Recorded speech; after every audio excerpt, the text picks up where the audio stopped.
आपको 21वां पाठ सूक्तयः ये समझाने जा रहे हैं।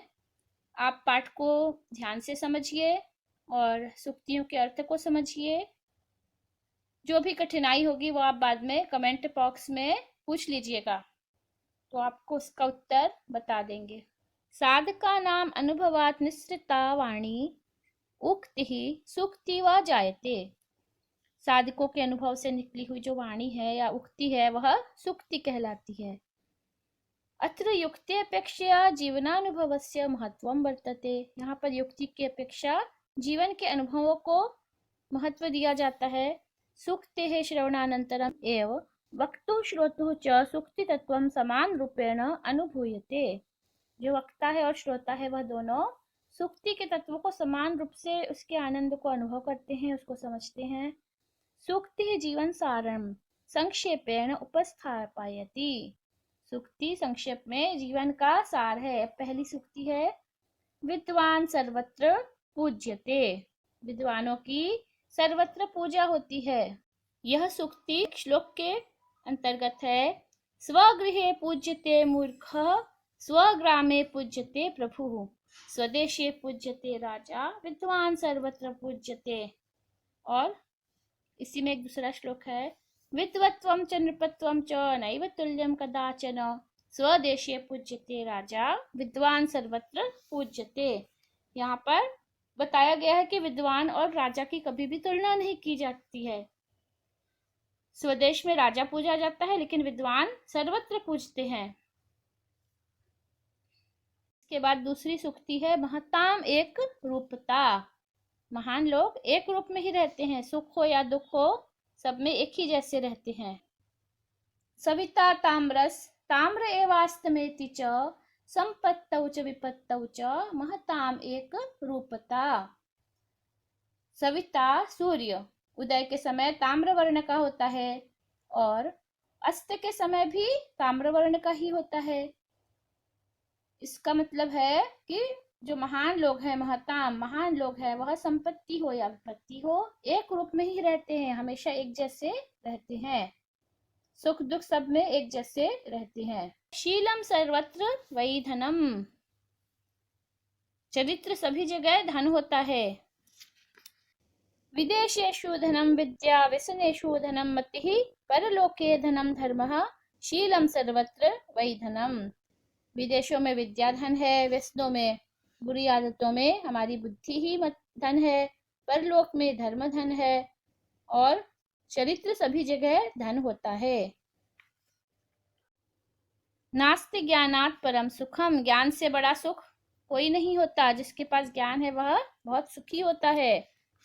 इसका अर्थ ये है कि जो अज्ञानी है, जिसको कुछ मालूम नहीं है, वह हमेशा दुखी रहता है। उसको किसी चीज के बारे में पता नहीं है तो वो जानकारी नहीं होने के कारण परेशान होता रहता है। और जिसको ज्ञान है, जो जानता है सब कुछ, वह सुखी रहता है, प्रसन्न रहता है। आज्ञा गुरुणाम व्यभिचारणीया। गुरुओं की आज्ञा के बारे में विचार नहीं करना चाहिए। ही है और अविचारणीय। ई को यह हो गया है संधि के होने से। गुरुजनों की आज्ञा के बारे में ज्यादा सोचना नहीं चाहिए, क्योंकि गुरु जो आज्ञा देंगे वह अच्छी ही होगी। गुरु कुम्हार के समान है और शिष्य घड़े के समान है। गुरु उसका निर्माण करता है। गुरु जो भी आज्ञा देगा वह सही ही होगी, उचित होगी, इसलिए उसका पालन करना चाहिए। सोचना नहीं चाहिए कि मैं इसको करूं या नहीं करूं। अविचारणीय है, विचार करने योग्य नहीं है, उस पर विचार नहीं करना चाहिए, तुरंत पालन करना चाहिए। तम मनोहारी च दुर्लभम वचः। हितकारी और मनोहर दोनों बातें अगर एक साथ मिल जाएं तो ऐसी वाणी बहुत ही दुर्लभ होती है, क्योंकि जो हमारी हित की बात है वह हमको अच्छी नहीं लगती। और हितकारी बात यदि कोई बताता है, माता पिता या गुरु, तो हमको वह मनोहारी नहीं लगता। लेकिन जो हमारी चापलूसी करते हैं, हमसे मीठी मीठी बातें बोलते हैं, मीठी मीठी बातें करने वाले लोग बहुत मिल जाएंगे, लेकिन हितकारी और मनोहर दोनों हो जिसके पास, ऐसी वाणी बहुत कम लोगों के पास होती है। क्रिया सिद्धि सत्वे भवति महताम नोपकरणे। क्रिया की सिद्धि, कार्य की सिद्धि पराक्रम में होती है, उसके लिए बड़े बड़े उपकरणों की आवश्यकता नहीं होती। जैसे लंका में रावण के पास बहुत सारे धन और सैनिक थे, बड़े बड़े उपकरण थे, हथियार थे। उस रावण को राम ने ज्यादा उपकरण नहीं होते हुए भी अपने सत्व से, अपने पराक्रम से हरा दिया। इसलिए कहा गया है क्रिया सिद्धि सत्वे भवति महताम न उपकरणे, बड़े बड़े उपकरण की आवश्यकता नहीं है, न उपकरणे, उपकरण में नहीं होती है।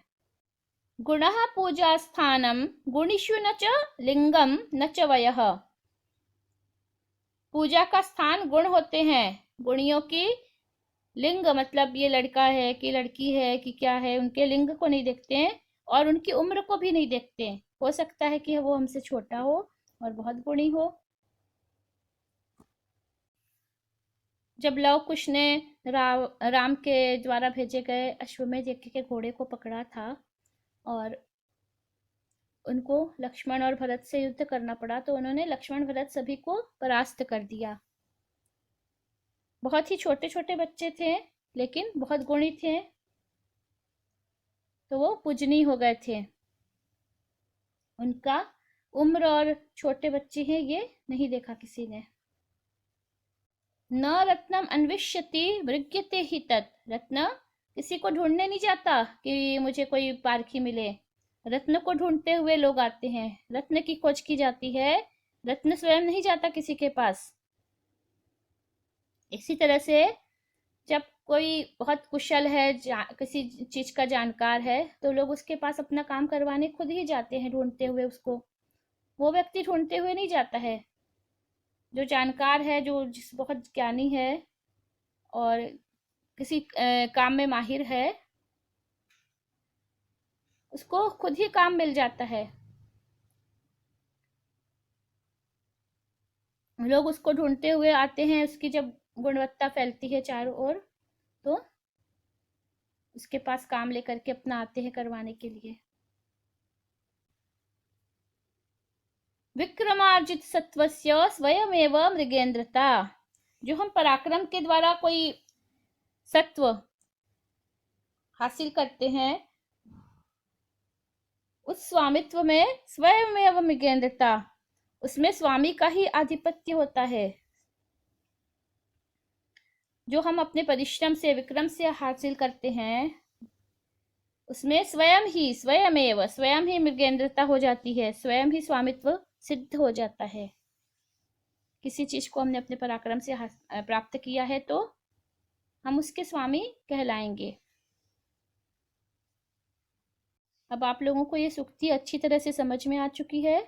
जिनको इसमें कुछ भी कठिनाई होगी वो मुझे कमेंट में पूछें, और अगर आपको अच्छा लगा है तो सभी इसको लाइक कर लें, समझ में आ गया होगा तो, और चैनल को सब्सक्राइब नहीं किया होगा तो सब्सक्राइब भी कर लें और अपने दोस्तों को शेयर करें, जिससे कि सभी को फ़ायदा मिले।